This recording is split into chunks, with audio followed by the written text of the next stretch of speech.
Okay, hi everyone. We're here now from at SMU with the tournament we call Throwback number 3, which is basically a VGC 11 style tournament where only Pokemon in the original Unova Dex are allowed, double battle format. Most interesting thing about this format, I guess, is that there aren't really any Mega Pokemon. So yeah, it's not exactly the same as VGC 11 as well, because a lot of new buffs and nerfs have been given, especially to Among Us, which is one of the prominent Pokemon in the format. Okay, yeah, I mean now we're at team preview now. On the top we have this Low Kit Meng against Matthew Hui here. It's a top card match, top 4. Kit Meng's team we have Terrakion, Whimsicott, Escavalier, Hydreigon, Chandelier, Jellicent. And on Matthew's team we see Stoutland, Whimsicott, Darmanitan, Thunderous T, Gothitelle, and Conkeldurr. Whimsicott here is interesting because it's the only fairy type in this format. It's only fairy type in the Unova Dex, in fact. So it's the only thing that can really do a lot of significant amounts to Hydreigon here. And on Matthew's team we see a Thunderous Therian. In the original VGC 11 there was no Therian force, but in our current rule set we allow the Therian, so it'll be interesting to see how the teams have adjusted to the introduction of the Therians. Yeah, and on Kit Meng's team we actually see Whimsicott and Terrakion next to each other, which was quite a prominent combination in Dash 11, where Whimsicott would use Beat Up on Terrakion to give Terrakion a very significant boost to its attack. Afterwards, Terrakion would be able to just proceed to abuse Rock Slide and Close Combat, both very high powered moves.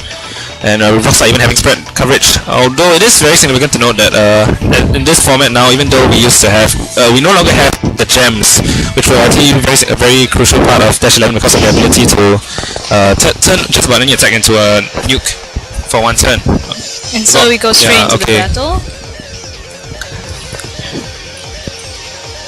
And okay, from Kit Meng's side, we see him sending out his Terrakion and Chandelier. Both Pokemon we used to see a lot of in VGC 11, both very high powered, tries to access very high powered moves, while Matthew goes for Whimsicott and Conkeldurr. Not exactly something we would be used to seeing in Dash 11, because it's not a common combination at all. Kind of wondering what Matthew actually has in store here, since I don't really see any obvious synergy. That's it. Conkeldurr nowadays might actually prove much of a threat to Kit Meng, because as we know, Gen 6 has introduced Assault Vest, and VGC 14 Conkeldurr seems to enjoy wearing an Assault Vest, which will make it actually be able to tank Chandelier's moves while resisting resisting Terrakion's Rock Slide and being able to take a close combat. Well, Kit's in a really good position over here with Chandelier on the field.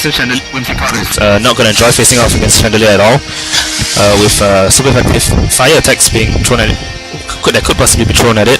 And Terrakion also holds a speed advantage here over Conkeldurr, so Terrakion could possibly go for a very high-powered close combat on Conkeldurr, which may be enough to knock it out with combined Chandelier Heat Wave, depending on what items Chandelier and Terrakion are holding. That's true. Okay, Whimsicott goes for the Moon Blast, one of the new fairy type attacks that was introduced in Generation 6.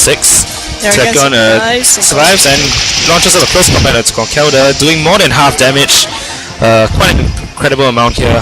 Might be enough to actually seal the KO combined with a Heat Wave. Yeah, we do see the Heat Wave coming off onto Conkeldurr, and it's barely hands-on with both Pokemon barely hang-on with similar of health. Whimsicott with just 1 HP during his Focus Sash. Conkeldurr survives and goes for a knockoff on Chandelier. Not quite enough to kill, but we see that Chandelier is actually holding the safety goggles. This is quite an interesting turn, because now it's like all the Pokemon are on low health, so Conkeldurr has a distinct advantage here, since it probably runs Mach Punch, Rowdy move, which would be able to finish up Terrakion. And Whimsicott has already proven itself the fastest thing on the field already, so... Indeed. Well, it's worth noting that Terrakion actually might have access to Quick Guard. Oh, that's might be running Quick Guard, which would be able to block off Conkeldurr's potential Mach Punch, or could be running Quick Attack, since it does learn Quick Attack. Either way, I'd like to talk about Safety Goggles a bit. Safety Goggles is actually quite a useful item in this format, considering how prominent Among Us would be. And it's one of the many items that was introduced in Generation 6 to help reduce Among Us' strength in a way, reduce the game-breaking nature of Spore.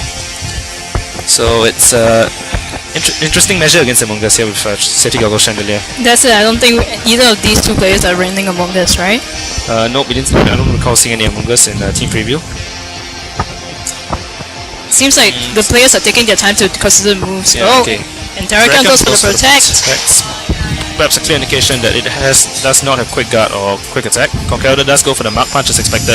Whimsicott launches a moon blast onto chandelier, which is probably going to be enough to take it out. Yep. Not quite what Kit had in mind, probably. I get the feeling that Kit sacrificed the chandelier in order to gain the offensive. We see Kit's own Whimsicott coming back in.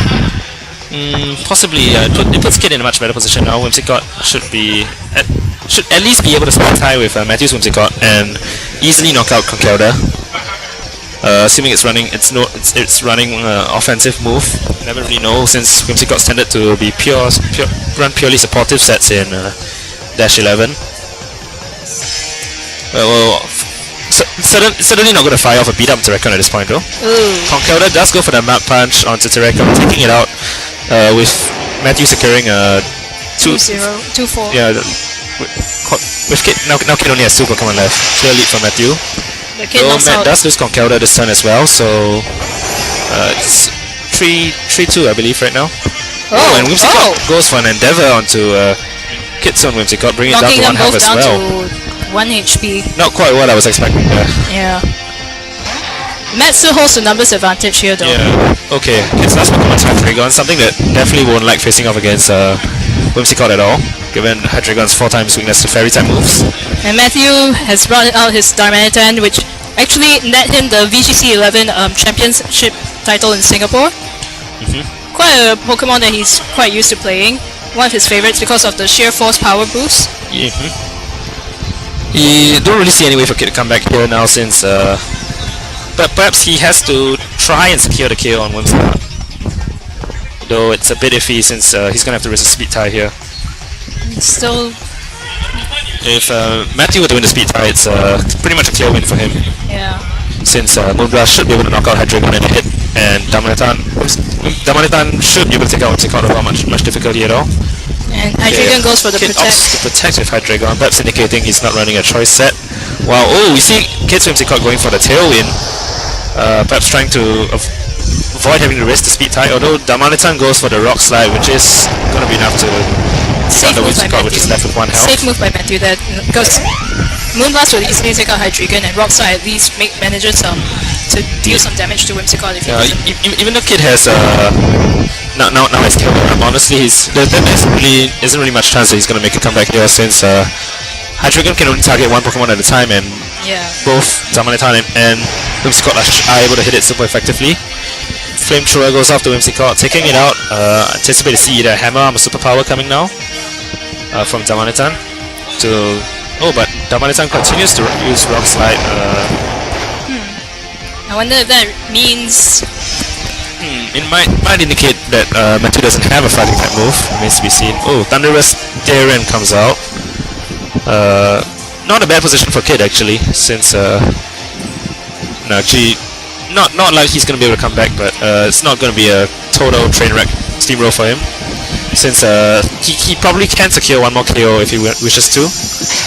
Opts for another protect now, perhaps trying to scout. Darmanitan once again uses Rock Slide, while Thunderous reveals it to have a hidden power, probably hidden power Ice.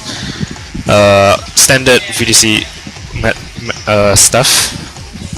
However, Tailwind gets the fastest thing on Okay, the field. Hydreigon fires up a Draco Meteor onto Thunderous, gonna take it out, probably. A bit of a lag here. Yep, that's a kill.